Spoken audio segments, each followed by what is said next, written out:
Cuando la creación completa nuestra fragmentada existencia, es tiempo de estar entre metáforas.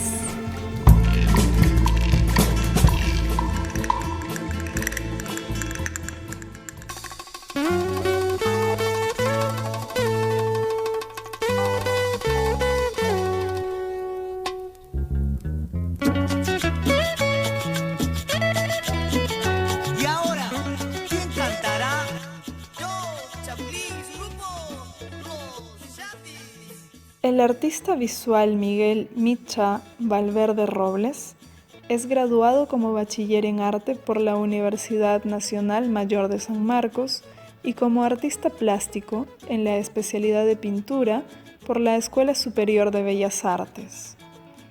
También estudió diseño gráfico en el Instituto Toulouse-Lautrec y fotografía en el Centro de la Imagen y Gestión Cultural y Artística de la Universidad Europea Miguel de Cervantes. Su obra pertenece a colecciones tanto en Perú como en Argentina, España, México y Estados Unidos.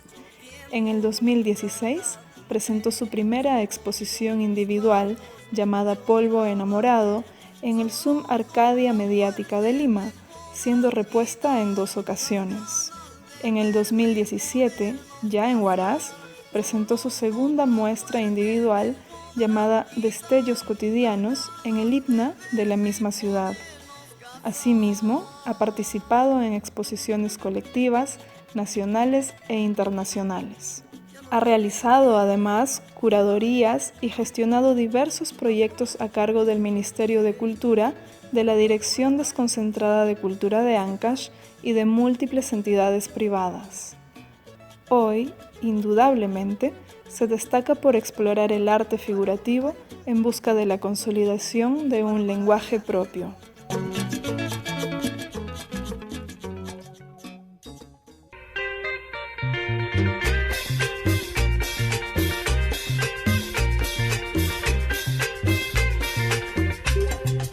Estimado Miguel, quería preguntarte sobre el apelativo artístico que es Micha. ¿Puedes decirme cómo así le pusiste ese apelativo? ¿Tiene alguna simbología de repente para ti? Mira, es una anécdota más, común, digamos.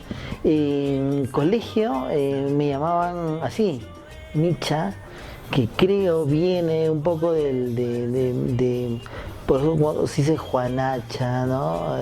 Javicho, estas terminaciones en chacho. Cariñoso, correcto. que es en Huaraz. Exactamente, que tiene que ver con el quechua inclusive, ¿no? Claro, sí. Entonces, eso, viene de ahí, y entonces los amigos más cercanos lo conocían como Micha, Micha, Micha, Micha, y algunos amigos en Lima, donde nos encontrábamos también estaban metidos en el medio artístico, y entonces digamos que el trato fue así y así, y entonces me pareció que podría utilizarse como un sobrenombre artístico, y me quedé con ese nombre, así como me gustó, me conocían así y ya está, quedó.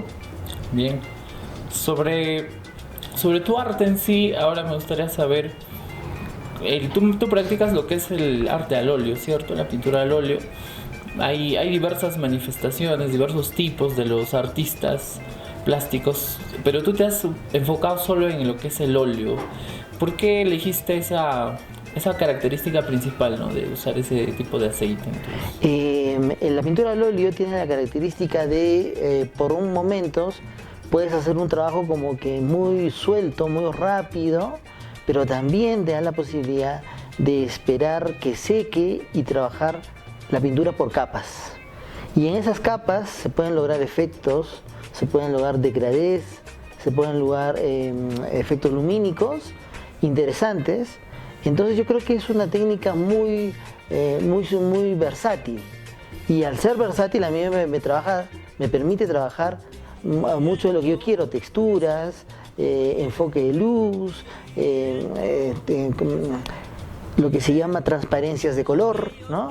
Entonces esa versatilidad de la técnica del óleo me afana más utilizarla para todos mis trabajos artísticos, más que otras técnicas como la acuarela o el acrílico esta técnica del óleo se acomoda más a lo que yo quiero hacer, ¿no?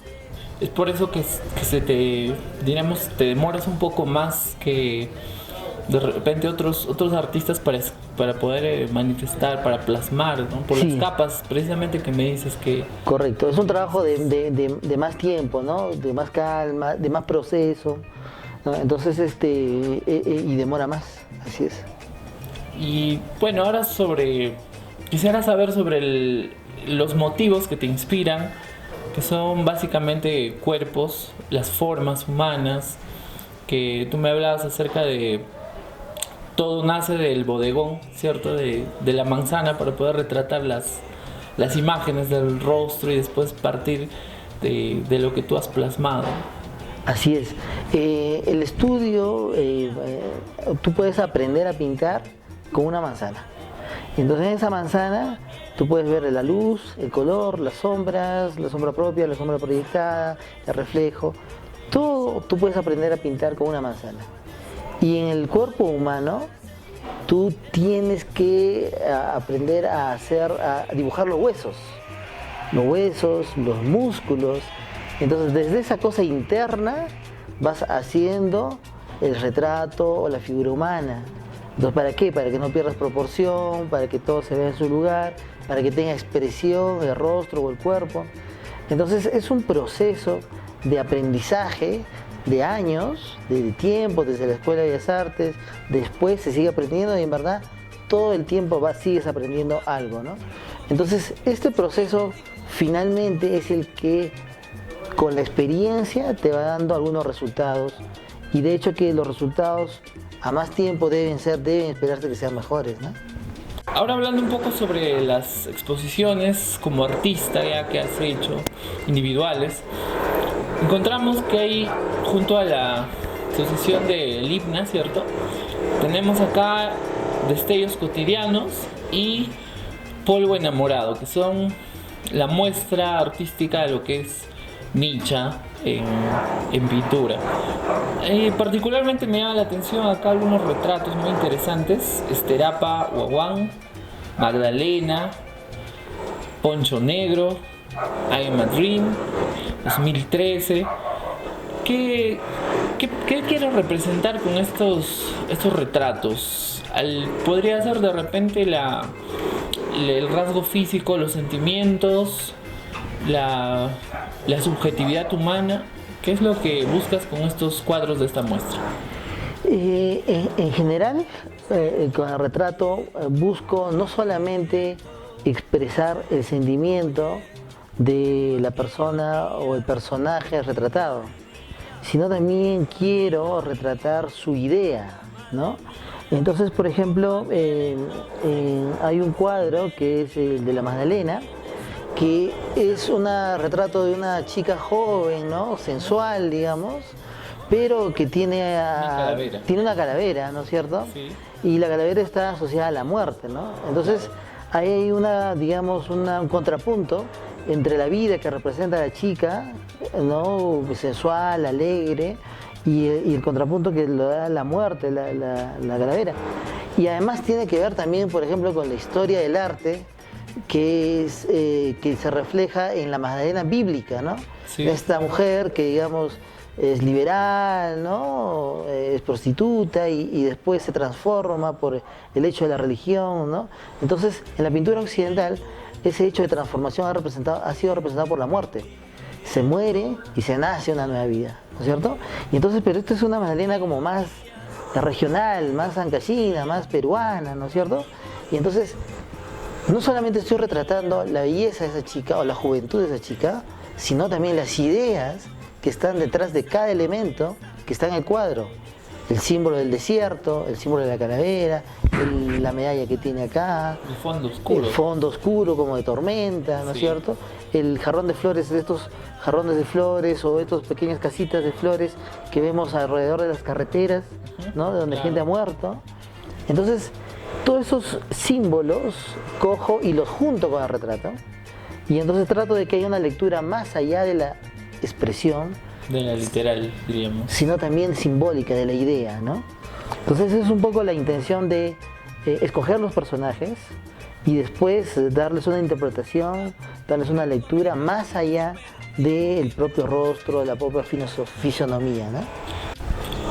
Ahora hablando sobre Sterapa Wawa del 2014, es un cuadro muy interesante por la representación que tiene. Es un padre joven con su niño, y pienso que acá reflejas un poco lo que es la situación de las barriadas limeñas o la pobreza. Tú mismo nos puedes decir un poco, porque veo que tu arte es muy polisémico, se presta a una interpretación mucho más amplia que lo literal, me habías dicho. Correcto. Entonces se requiere de un observador un poco más agudo e intertextual a la vez. ¿Qué me podrías decir sobre Sterapa Wawa? Sterapa Wawa significa hijo de la estera, ¿no? En quechua. Y esta es un cuadro que reproduce íntegramente, inclusive en el color, la fotografía original del artista, del fotógrafo Nicolás Torres, que es un fotógrafo que retrató mucho las barriadas en Lima, estas barriadas configuradas por inmigrantes, Claro. ¿no? Que comenzaron en la casita de Estera y que ahora son los conos de Lima con construcciones de Sí. ladrillo y cemento. Los asentamientos. Y entonces este fotógrafo con una sensibilidad especial para retratar el cotidiano, el día a día de la gente, retrató a este padre joven, ¿no? Chibolo diríamos, con su hijito.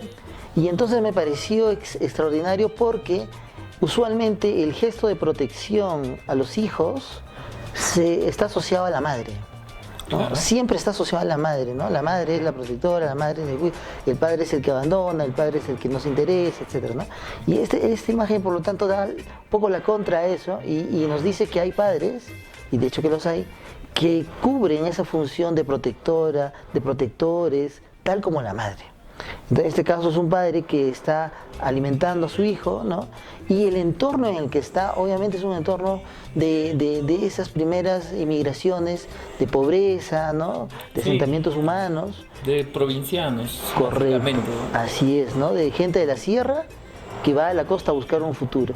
Claro, por eso del yanque también, el uso de los yanques. Así es, y ahí está el tema andino, ¿no? la subversión también de la tipología que se considera que la mujer siempre es la protectora y el varón está un poco dado a los conceptos más negativos. Correcto, así es. La muestra artística Polvo Enamorado del 2016 encierra un significado muy interesante por el primer cuadro que aparece. Es de Miel y Hiel. Este cuadro podría quebrantar probablemente el prejuicio peruano sobre el sexo, el cuerpo y el erotismo por último, que lamentablemente ha venido resquebrajando la conciencia de la percepción del arte, ¿cierto? Entendemos el arte como algo muy liberal, sin embargo hay gente que se enclaustra por dogmas en esa concepción. ¿Qué me podrías decir sobre esta imagen de los genitales que aparece un varón y una mujer en su estado natural? Mira, la exposición Polvo Enamorado se inspira, digamos, en el retrato de parejas.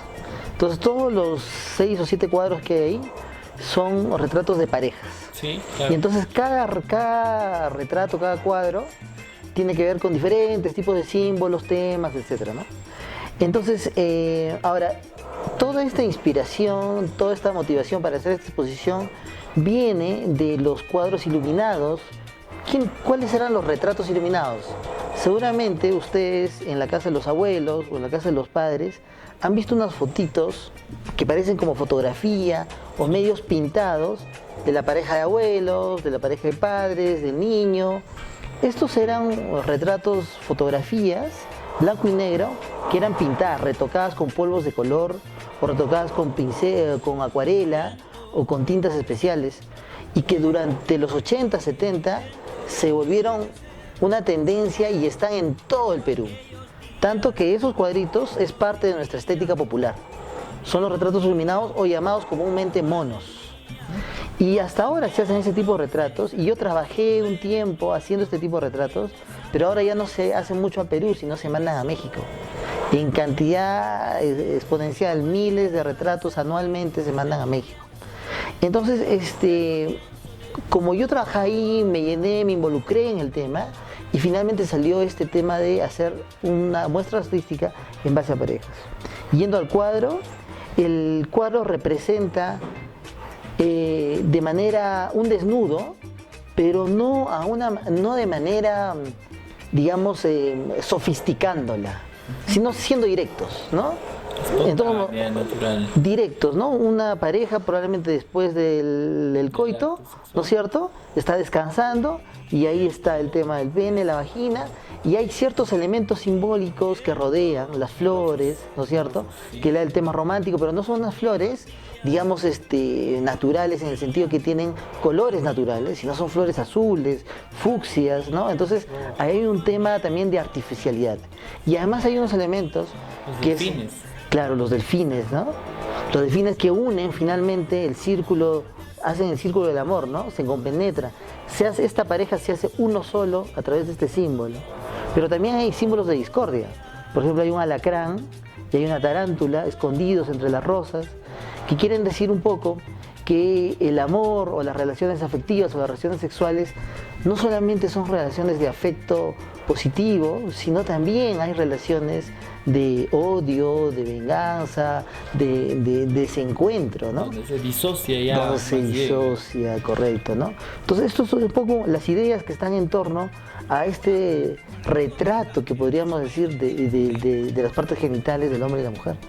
Claro, también hay una suerte de parodia, también lo entiendo así. Piel canela, te vi. Por ejemplo, está la imagen de Tongo, sí, y de Thalía. Así es. Están imbricados, amor real. Hay también una serie de simbologías allí, ¿no? La cuestión estadounidense, la estatua de la libertad. Correcto. Y hay una pequeña inscripción, un grabado allí, que se ve una muestra nada más. ¿Qué has tratado de representar allí en este cuadro? Esto habla un poco del arte, del espectáculo, del show, de lo falso, de lo verdadero. ¿Qué es lo falso? ¿Qué es lo verdadero? Y entonces la pregunta que se podría plantear es, este personaje gordo, digamos, de fisonomía andina, notariamente andina, ¿será posible que se pueda casar con una chica glamorosa como Thalía, la mexicana? Entonces, ¿puede ser un amor real o es un amor ficticio? Entonces, yo pongo un logo de telenovela, que es amor real de una telenovela mexicana. Entonces digo, ¿puede ser verdad? Sí es verdad. Si tú pongo además como símbolo de la libertad a la estatua de la libertad, y la estatua de la libertad sostiene unas llamas que se configuran en la palabra imaginación, Sí. que además es el nombre del primer grupo de Tongo, como conjunto. Wow. Y están además en un tabladillo, en un escenario como muy rural, muy de fiesta de orquesta, que ves por todo lado, ¿no? Un tabladillo de madera. Y entonces en ese escenario se está presentando una cosa ficticia o real. ¿Quién decide si esa pareja es real o ficticia? El espectador. ¿Según qué? Según tus prejuicios, según tu pensamiento. Y entonces, por ejemplo, había mucha gente que decía, esto es feo, esto es horroroso, como un prejuicio, ¿eh? Como un feo puede estar como una linda. Pero habrá gente que diga, no, esto puede ser real. El amor todo lo puede, el amor todo lo logra. ¿Y qué es lo bello? ¿Qué es lo bello para eso también para habla el del espectador? correcto, qué es lo bello, qué es lo bueno, qué es lo feo, qué es lo horrible. Entonces todas esas preguntas están en ese cuadro. ¿Y quién decide finalmente qué ve? Es el espectador. Uno decide en base a lo que siente, percibe o piensa qué ve en ese cuadro. Entonces alguien puede ver, esto es horrible, que me lo han dicho. Y hay gente que dice, no, esto es bacán porque está representando el poder del amor.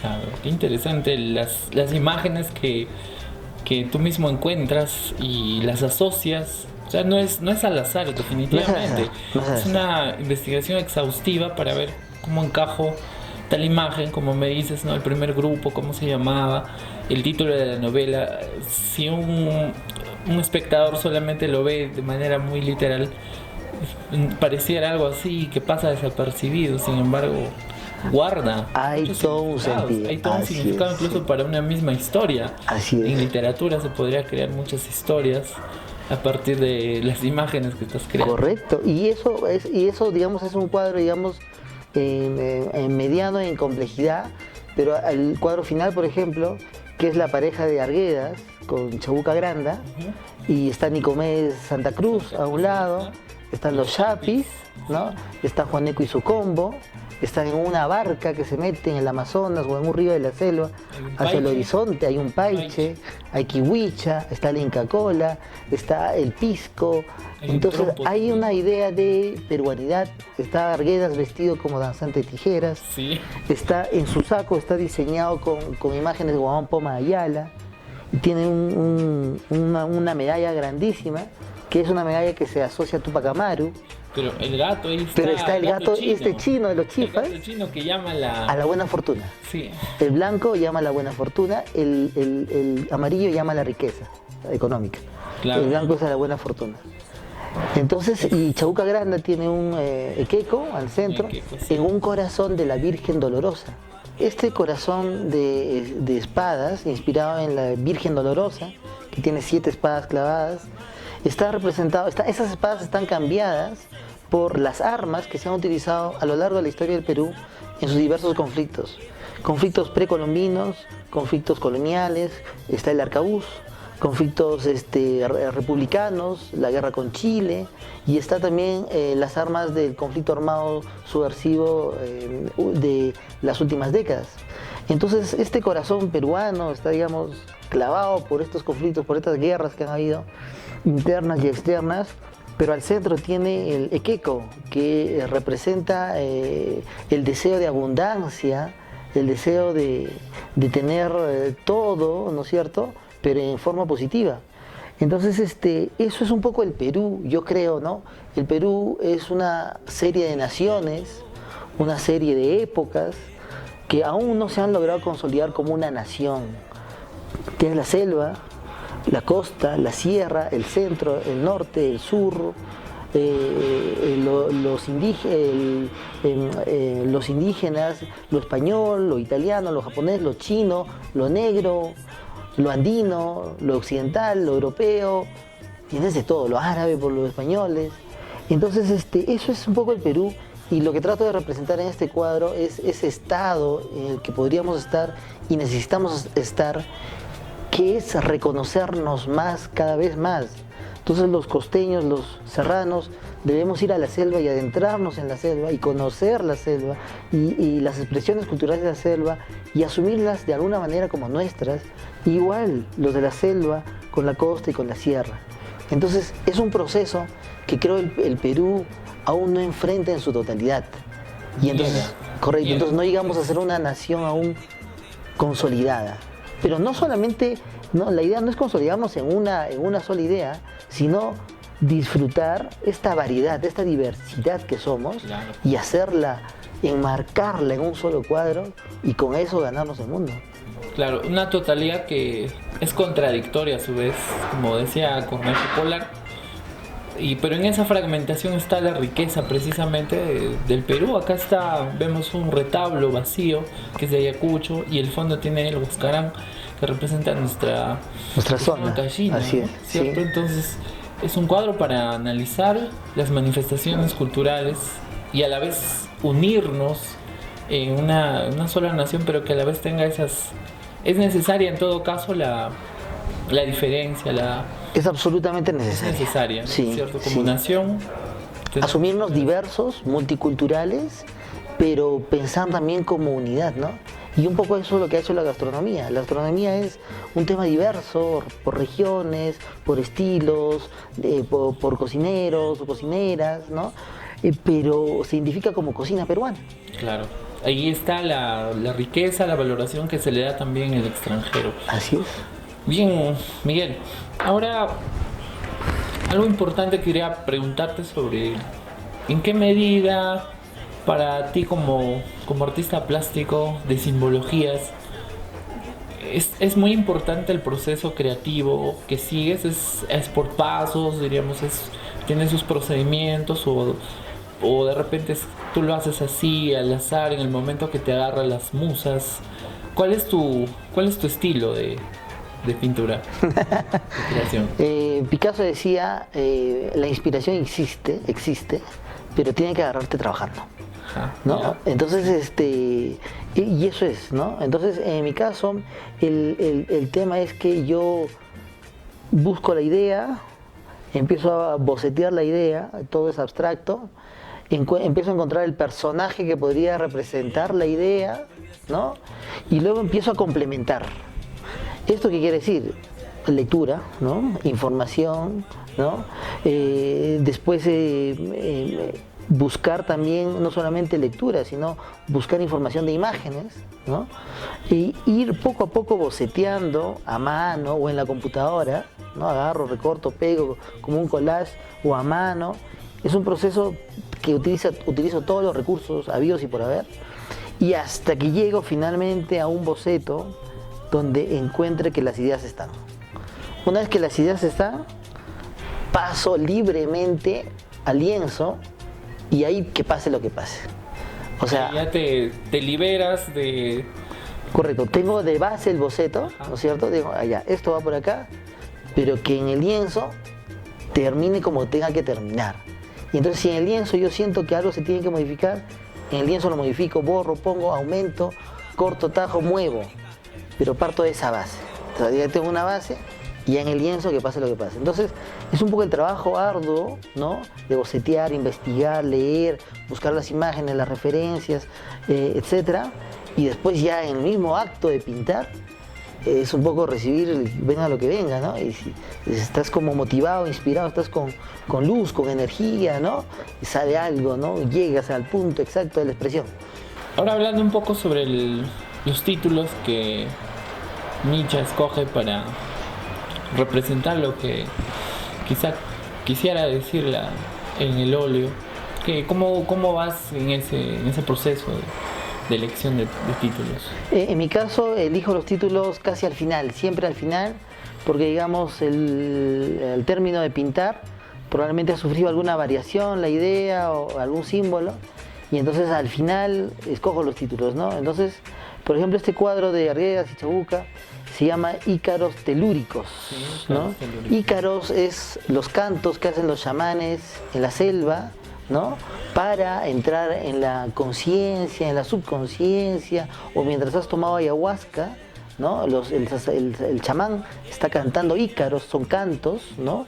En la lengua aborigen, y entonces estos cantos te guían o te acompañan durante el ritual. Y telúricos tiene que ver pues con esta cosa que te llama la tierra, ¿no? Entonces son como eso, ¿no? Ese cuadro era como un canto al Perú, que trata de entrar a esto de conciencia, tiene que ver con esa fijación a la tierra, ¿no? Entonces eso es complicado, ¿no? No es fácil, demora en resumir, pero voy llegando un poquito así a los títulos, ¿no? Tratando de sintetizar. Y ahora sobre los otros artistas que también como tú se dedican a pintar, plasmar en acuarelas. ¿Qué nos podrías hablar de tu relación artística con ellos? ¿Cómo los ves, por ejemplo, a Evaristo, al acuarelista también, ¿no? Que pinta sobre Huaraz, tiene excelentes obras? ¿Cómo ves ese movimiento ahí, de esa parte? Y yo quisiera ver más artistas, o sea, ellos son buenos artistas, han tenido su época y tienen su vigencia actual, y qué mejor que ellos sigan pintando y sigan haciendo su arte como ellos puedan, como ellos quieran, como ellos se sienten plenos de hacerlo. Y yo quisiera ver más bien más artistas, que hayan más artistas, más propuestas de diferente tipo, de diferentes técnicas, de diferentes estilos. ¿Por qué? Porque finalmente el hecho de tener una variedad de artistas fortalece el ambiente cultural y fortalece que en conjunto el arte ancaicino pueda expandirse a nivel nacional, a nivel internacional, que es un poco el motivo de difundir nuestro arte, nuestra cultura contemporánea. Entonces, yo quisiera ver más artistas, muchos más. Los que hay, son respetables todos, todos tienen su intención, su talento, su convicción, su estilo, y eso es muy bueno. Ya dependerá del gusto de cada quien, elegir uno sí, otro no, pero son cuestiones de gustos. Finalmente, lo que se busca en el arte, o los artistas deberían tener, es perseverancia, y seguir pintando y seguir llenándonos el imaginario ancashino y el imaginario guaracino y el imaginario nacional con imágenes de que estos artistas proponen, ¿no? Entonces, yo quisiera ver más artistas, mucho más artistas. Faltan más muestras pues, de este tipo, ¿no? De pinturas, faltan mucho. En Huaraz no hay una galería de arte, no hay. donde tú puedas mostrar de buena manera, con una buena iluminación, con un buen montaje, con una curaduría, una exposición. Entonces lo que se hace es un poco adaptar lo que hay en el centro cultural, un poco maquillar el tema. Y es poco el espacio que dan también, ¿no? Es exclusivo para... Así es, ¿no? Que sí lo tiene, por ejemplo, el teatro, la danza, con el anfiteatro, con el teatro que tiene en el centro cultural, o sea, que ya tienen infraestructura. Buena, mala, que falta seguramente ver el tema de sonido y mejorarlo, pero ya tienen infraestructura, ¿no? Y por ejemplo, para la literatura tienen lugares, Zoom, salones donde se puede hacer presentaciones de libros, ¿no es cierto? Pero el arte plástico está abandonado a nivel de difusión, a nivel de promoción en Huaraz específicamente. ¿Piensas que algún concurso nacional o regional de pintura motivaría que se gesten estos espacios, pero ya más fijos? Así como hay una feria artesanal en la Plaza de Armas, haya una feria constante de estas obras que ustedes van... Claro, eso es lo que necesitamos difundir, promocionar, incentivar desde las instituciones públicas, desde las instituciones privadas, los mismos artistas que se involucren más, que quieran difundir más su arte y que reciban el apoyo de instituciones como la escuela, como el Ministerio de Cultura, como la municipalidad, como la región. Está que el tema cultural no está por ningún lado de su agenda. Entonces falta ese involucramiento, no solamente de las autoridades, sino también de la misma sociedad civil e inclusive de los mismos artistas. Y sí, haciendo ferias, conferencias, seminarios, encuentros, exposiciones, muestras de arte público en la calle, yendo a colegios. Hay que hacer un trabajo y ojalá que se pueda hacer ese trabajo, porque Huaraz ya no es una población chiquita, sigue creciendo y la gente sigue demandando, pero ¿dónde está esa oferta cultural?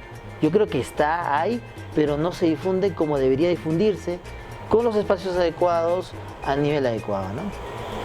Finalmente, ¿cuál es tu proyecto personal en estos años, en este año que queda, o en el próximo año, el 2020? Acá para Huaraz, ¿tienes algo que estás...?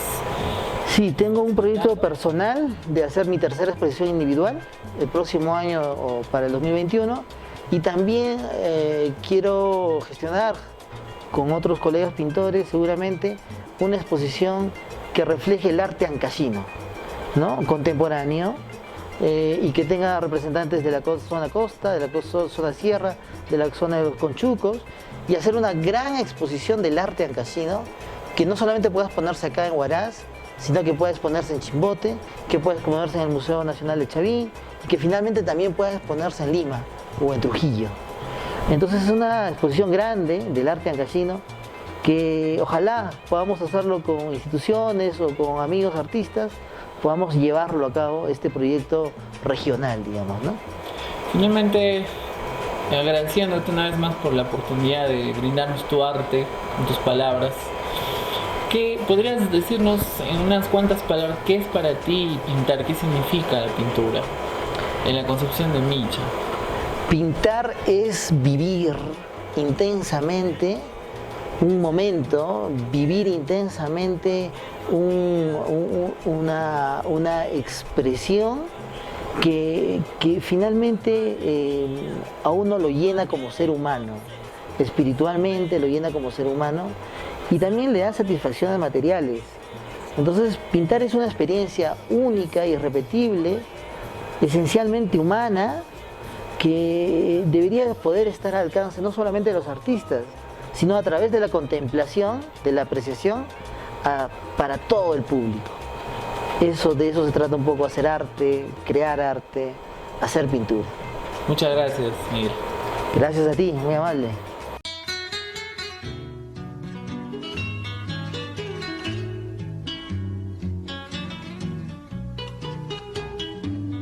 Tus influencias mayores dentro de la pintura a nivel formativo y posteriormente ya en tu periodo figurativo.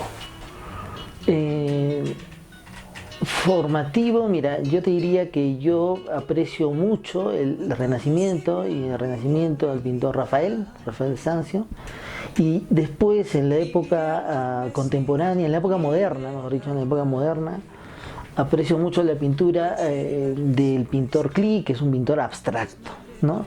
Entonces, finalmente creo que estoy entre esas tendencias o esos estilos, entre algo figurativo, pero también algo que tenga que ver con el trazo suelto, con el color fuerte, ¿no? Que es el tema del abstracto. Yo creo que ahí está un poco digamos, el resumen de mis influencias, ¿no? En particular, Miguel, ¿qué espacios son los que te gustan retratar en tu pintura? En la pintura, en verdad, yo me destaco más por hacer el tema de retratos. Digamos, es mi especialidad el tema de retratos. Y sobre eso varío el escenario, el fondo, la vestimenta, el marco también lo trabajo. Entonces trato de no solamente retratar a la persona, sino también retratar lo que siente, la idea de la persona. Es un trabajo un poquito más allá de la simple forma, trato de llegar un poquito más allá. Eso, digamos, podría ser, en resumen, un poco lo que hago como artista. Lima, ¿qué significado ha tenido para ti en torno a que tu pintura apela a lo figurativo? Y creo que encuentra en Lima un universo en el que los personajes particulares se concentran. Bueno, sabemos que la Lima actual es un universo muy amplio, que quizá ha ido variando en los últimos años, pero ¿qué significado ha tenido para ti en particular? Lima es, para bien o para mal, sigue siendo el centro artístico del país, ¿no? Entonces, ir a Lima te contacta con una variedad inmensa de tendencias artísticas, no solamente locales o nacionales, sino también internacionales. Entonces, imagínate que yo salí de la Escuela de Bellas Artes en 2005 haciendo pintura abstracta, totalmente abstracta, más o menos con lo que tenemos el cuadro acá. Y después ya de egresar, volví al camino de lo figurativo, volví a hacer un tema de retratos y poco a poco fui dando vuelta hasta ahora que hago ya todo un tema de realismo, digamos, de figurativismo basados en el retrato. Entonces, Lima es importante en el sentido de que te acerca a un cúmulo de expresiones diversas, diferentes, ¿no? Y de ahí uno va absorbiendo lo que más le interesa, lo que más le gusta, lo que más le llena o le toca, y va configurando su espacio personal, su forma de pintar. Y todo esto es un proceso, ¿no? No es de la noche a la mañana, hay idas, hay venidas, hay momentos de calma, hay momentos de mucha aceleración, pero digamos que en este proceso lo importante es no perder el norte. El norte es buscar hacer arte, tu propio arte. Y Lima como objeto de representación, tomas a un sujeto migrante, tomas a determinado personaje limeño, en torno a eso, no como influencia académica, sino como objeto de representación. Claro, lo que ha representado a Lima es el tema del migrante, ¿no? Entonces, ¿cómo? Porque tiene que ver conmigo mismo. Yo soy un migrante en Lima, ¿no? Y entonces este migrante, ¿con qué ideas viene? ¿Con qué perspectivas? ¿Qué viene a buscar a Lima, no? Y entonces en ese sentido viene a buscar un futuro mejor, ¿no? Aunque tenga que construir su casa en el Arenal, ¿no? Aunque tenga que vivir en los márgenes de la ciudad, no importa, o sea, hay una especie de fuerza, de lucha por algo mejor, ¿no? Que se entiende algo mejor entre comillas, porque, digamos, cada quien tiene su propia perspectiva. Entonces yo trato de retratar ese sentimiento, ese sueño que tienen estas personas migrantes cuando van allá a buscar un futuro. No sé si para bien o para mal, pero van a buscar un futuro. Eso es un poco el retrato de Lima que tengo, que viene de mi propia perspectiva, que es la de migrante. La vivencial, ¿no? Has recogido mucho de tu propia experiencia. Que el arte tiene que ser así, ¿no? El arte, para que sea, digamos, verdadero, tiene que beber de tus vivencias, ¿no? De lo que tú vives, sufres, gozas, ríes, y de ahí, mezclado con tu conocimiento, la técnica que has aprendido, que vas madurando en el tiempo, se configura finalmente en la obra de arte, ¿no es cierto? Que algunas llegarán a consolidarse, a ser como redondas, y otras estarán a medio camino, pero eso es también parte del proceso del arte. Dentro de los estudios postcoloniales se está prestando mucha atención a estas prácticas que tratan justamente de dar a conocer los universos actuales, ¿no? Una sociedad contradictoria, producto de la modernidad, unos cambios abismales que se han dado desde cuestiones geográficas hasta el vínculo social de las personas. Por ejemplo, lo tenemos en la música, lo tenemos en la moda, lo tenemos en la pintura, en la literatura. Este universo, por así decirlo, ¿no? Este universo expresivo, estético, también ha recibido múltiples críticas. Algunos lo señalan un tema de moda. En la pintura, ¿cómo se trata este fenómeno? ¿Qué comentarios se suelen escuchar en torno a lo que tú sueles representar en tus pinturas? Podría haber un tema de moda, pero finalmente depende de quién. Si hay alguien que hace lo que le gusta, que puede ver que tiene que ver con la estética popular, por ejemplo, con temas populares, no académicos, no europeos, no europeocentristas, ¿no es cierto?, que tienen que ver con nuestro entorno, con nuestro contexto, y lo hace de manera perseverante, constante, con profundidad, con seriedad. Es una obra, es una trayectoria artística que se inserta como cualquier otra trayectoria artística del mundo. Y se quiebra todo concepto de moda, ¿no? Absolutamente. Pero claro, si tú lo coges superficialmente, sí es una moda, sí es pasajero. Y también depende de la finalidad que persigues. Correcto. Si tú, por ejemplo, nace de tu vivencia, tú vienes de cierto estrato social, tienes como pensamiento, vienes y dices, esto es lo mío, esto es lo que a mí me llena, me siente, y yo quiero expresarlo en el arte, entonces eso es sincero, eso es valioso, eso aporta a la cultura, aporta al arte, aporta a la historia del arte. Entonces, eso es lo esencial, hacerlo con profundidad, con seriedad, con perseverancia. Ese es el camino del artista. Y dicha honestidad se vincula también con el plano ético desde donde pintas, porque al decir que eres un sujeto migrante, tienes una perspectiva desde dentro, ¿no? Así es la estética y la ética. Muy bien. Los años que has estado viniendo aquí a Huaraz, has estado en contacto con artistas de la ESFA. Como institución, ¿qué papel crees que cumpla la ESFA en torno a evitar que algunos muchachos de Huaraz pierdan su gusto estético en torno a lo que la sociedad, la familia les exige? Entrando un poco a tu biografía, porque tú has sido quizá alguien que inicialmente, como la mayoría de muchachos con el talento, había optado por una profesión de ingeniería. ¿Qué papel crees que en una ciudad como Huaraz la ESFA cumpla para evitar que los talentos no se pierdan? A ver, el tema es un poco complejo. Digamos que en general, en provincia, en el Perú, el desarrollo artístico a nivel de enseñanza, digamos, no ha madurado lo suficiente como para insertarse en un medio, en un mercado artístico, ¿no es cierto?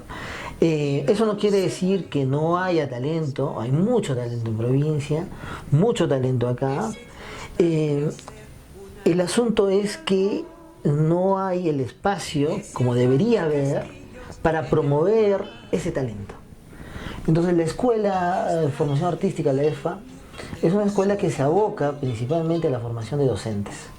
Docentes en arte, en música y en danza. Sí, pero hace algunos años creo que ya tiene también la escuela de artista Correcto. Ya no como docente.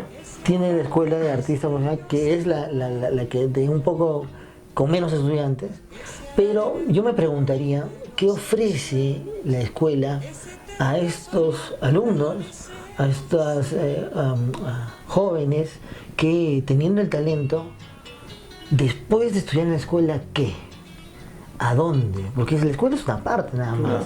El verdadero campo de batalla es fuera de la escuela, es en el medio. Es ahí el campo de batalla, ¿no? La escuela es una parte, podría ser un artista autodidacta, no necesita la escuela, mucha gente no ha necesitado escuela. Entonces, ¿cómo está configurada esta escuela? Yo creo que falta aún madurar más, ver en una contemporaneidad, en un espacio, en una época en la cual con los medios de comunicación tan extendidos, tan globalizados, cómo poder insertarse. Ya no es tan difícil como antes, pero es un proceso en el cual yo creo que la escuela tiene que seguir madurando, seguir haciendo los esfuerzos necesarios, que yo creo que son bastantes, para que este talento guaracino no se pierda. Dichas dificultades, creo que no solo se viven en Huaraz, ¿no? En general en el Perú no se han encontrado los espacios adecuados para que el artista pueda llevar una vida que le permita manifestarse estéticamente, ¿no? No es algo guaracino, es un fenómeno nacional. Incluso hasta mundial podríamos decir. Así es. Hay una especie de minimización del trabajo artístico, ¿no? Que tiene que ver con el centro y la periferia, ¿no es cierto? Claro. Pero en esta época de globalización, a la aldea global, desde la periferia, mediante las redes de comunicación, tú puedes acceder al centro. Claro, hay maneras, ¿no? Hay maneras. El asunto es que lo hagas. El asunto es que una institución lo promueva. Ese es el asunto, ¿no? Entonces, ahora no hay una cuestión de justificarse. El asunto es que tengas la voluntad de hacerlo. ¿Cuánto influyó tu familia en tu formación? Por ahí sabíamos que te habían dado como una única oportunidad en torno a tu postulación al instituto, ¿no? Sí. Yo salí del colegio como cualquier otro adolescente, creo. ¿En qué colegio estudiaste? ¿Aquí en Huaraz? Sagrado Corazón. Sagrado Corazón. Sin saber qué hacer, ¿no es cierto? Entonces, mis papás me dijeron, bueno, es ingeniería. Y yo no era malo para las matemáticas. Yo sabía matemáticas, me era como fácil, entre comillas, tema de matemática, física, química. Pero el asunto era que, postulé, ingresé a la ingeniería civil. Estuviste aquí estudiando ingeniería civil. Ingresé cuando había, ¿sabes? El tema del ciclo cero. Claro. El ciclo huevo, decía. Sí. El ciclo cero. Ingresé, y entonces ingresé como en el primer semestre, y recién no había inicio de mitad hasta de año. El siguiente año. El siguiente año. En ese periodo, yo digamos, tendría que reforzar el tema de ciencia. Pero a medida que iba profundizando más el tema de ciencia, matemática, física, iba sintiéndome menos lleno, menos convencido de eso, ¿no? Y más bien, por el contrario, cuando iba a comprar a la parada Kika y los libros de ciencia, terminaba comprando poesía, literatura. Bueno, no había arte, no se vendía arte, ¿ya? Y entonces, de repente empecé a cuestionarme eso, empecé a conocer a amigos del medio artístico de ese tiempo, Francisco Valverde, Aquiles Rondán, Evaristo, y digamos empecé a, enhorabuena, me empecé a frecuentarlos, a conversar, y ni siquiera sabía la existencia de la Escuela de Bellas Artes. Y entonces empecé a reformular mi existencia hacia el arte, lo empecé a redescubrir, volví a pintar, y ya me tienes hasta ahora en este camino, ¿no? Que a diferencia de lo que yo sentía con la ciencia, ese camino me llena, me satisface, ¿no? Cada vez que avanzo un poquito más, un paso más, hago algo más relacionado al arte, la cultura, siento que estoy lleno, ¿no? Que estoy satisfecho. Dicha plenitud, ¿cómo enseñársela a un muchacho que, como en tu caso, tiene dicha disyuntiva, ¿no? Está entre lo que le apasiona, que puede ser una práctica artística, y entre la exigencia familiar o social por estudiar algo que le dé rentabilidad económica, que le asegure un futuro? ¿Qué hacer para guiar a ese tipo de personas? Mira, el tema es, tiene que haber acá una perseverancia y un norte fijo, ¿no es cierto? Tienes un norte fijo, quieres llegar ahí y vas a llegar cuando sea y de la mejor manera, ¿no es cierto? Y entonces estos temas que en un momento pueden ser como muy, muy presionantes, Claro. muy fuertes, se van a ir en el tiempo disminuyendo, disminuyendo y lo otro va creciendo. ¿Por qué? Porque todo lo que haces con pasión, con amor, con conocimiento, con cierto talento, tarde o temprano va a tener su fruto. Esto no quiere decir que tampoco el tema sea fácil. Claro.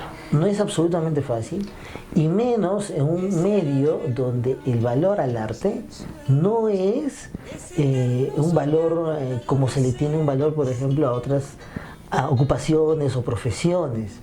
Entonces, es un medio complicado, pero aún así hay espacios, y sobre todo en esta época donde el mundo se ha abierto, se ha globalizado, hay espacios donde tú puedes encaminarte y te puede ir muy bien. Lo que sí daría como consejo es que sea cuanto más pronto posible, cuanto más joven, mucho mejor. Cuanto más joven, hagas lo que te apasione, hagas lo que te gusta, decidas hacer, mucho mejor. Porque vamos creciendo y vienen aumentando las responsabilidades, familia, trabajo, entonces es más complicado. Pero cuanto más joven, mucho mejor, ¿no? Y en los últimos años que has estado viendo, ¿has visto talento en la pintura? Absolutamente. Entre los jóvenes, entre las nuevas generaciones. El año pasado hicimos una exposición justamente con chicos del ESFA y la conclusión principal de esa exposición es que había mucho talento. Y había talento para todo, ¿no? Para lo figurativo, para lo abstracto, para lo surrealista. Ahora yo me pregunto, un año después, estos muchachos, ¿dónde están? ¿Qué perspectiva tienen? ¿Hay otra exposición que los está promoviendo? ¿Están encontrando caminos para desarrollar su arte? Y me quedo con la pregunta. Entonces digo, vamos, esto necesita seguir trabajándose. Trabajo institucional. Institucional, de primera mano, ¿ya? Y después también perseverancia de los mismos chicos, ¿no? Perseverancia, no rendirse. Y sobre todo si son jóvenes, no tienen muchas responsabilidades, arriésguense, mándense. Es hoy el momento. ¿Cómo has logrado confluir tu labor como artista y tu trabajo de difusor cultural? Has estado trabajando con el Ministerio de Cultura directamente, aquí en nuestra ciudad con la dirección desconcentrada.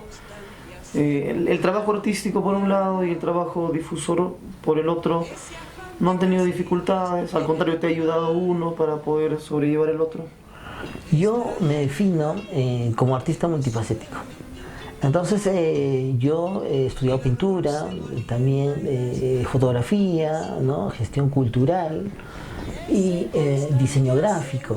Entonces, y no es por un hecho de que yo haya buscado algún digamos, otro recurso para un tema económico necesariamente, sino porque a mí me gusta el tema de la imagen en su totalidad, absolutamente, ¿no? Y entonces lo último que me falta hacer, digamos, entre comillas, es un poco entrar al video, al cine, pero por lo menos a nivel de imagen fija, me encanta todo, absolutamente, ¿no?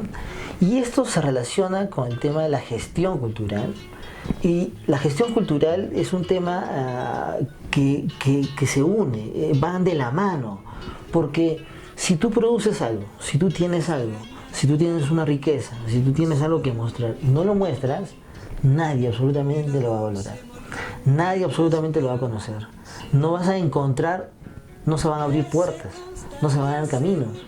Entonces el tema de la gestión cultural me parece un tema importantísimo, sobre todo en una sociedad donde todavía en el tema artístico hay que seguir educando, hay que seguir mostrando que es importante para el desarrollo humano, para el desarrollo de la creatividad, para el desarrollo de la innovación, para el desarrollo afectivo. Entonces es importantísimo todo este tema del arte y la cultura en todas sus variantes. Entonces estos trabajos se complementan, en mi caso se complementan. Para mí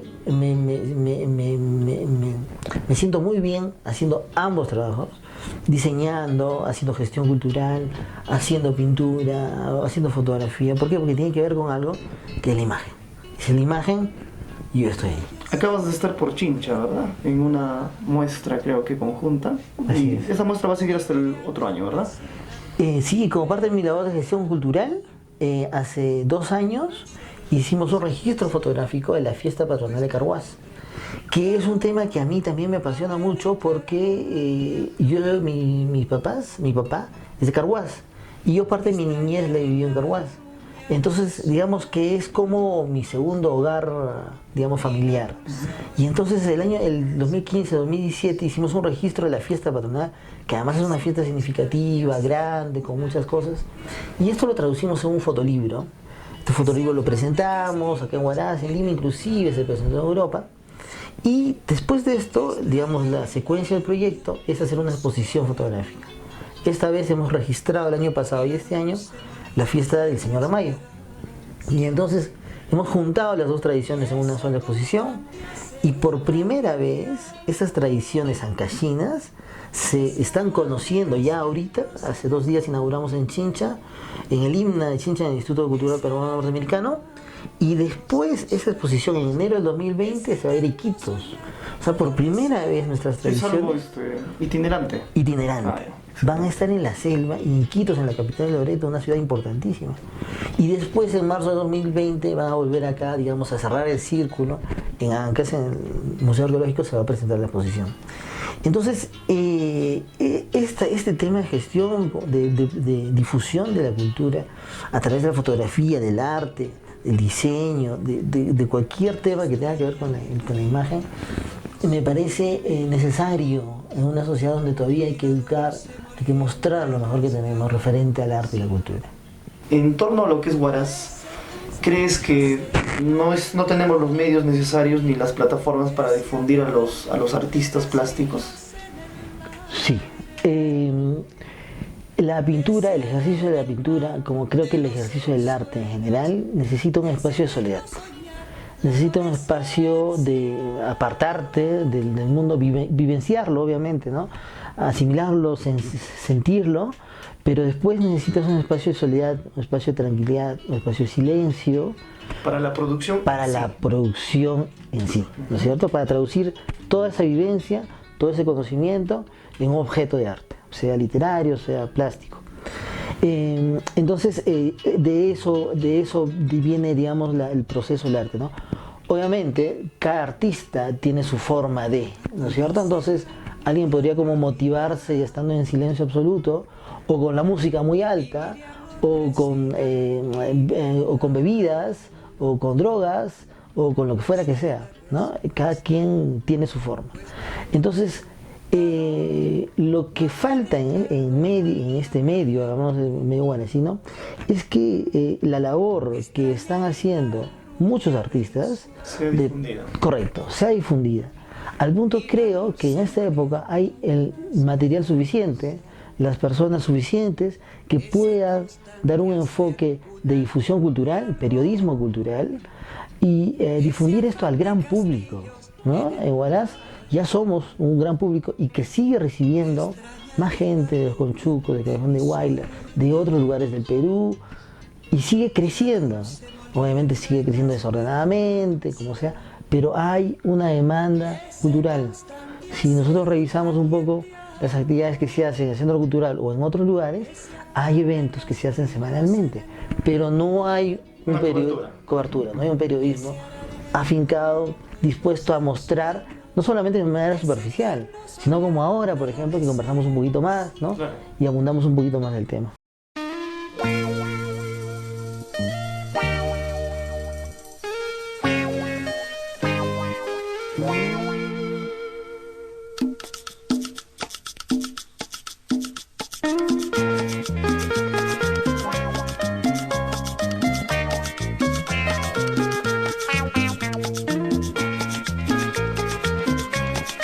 Y para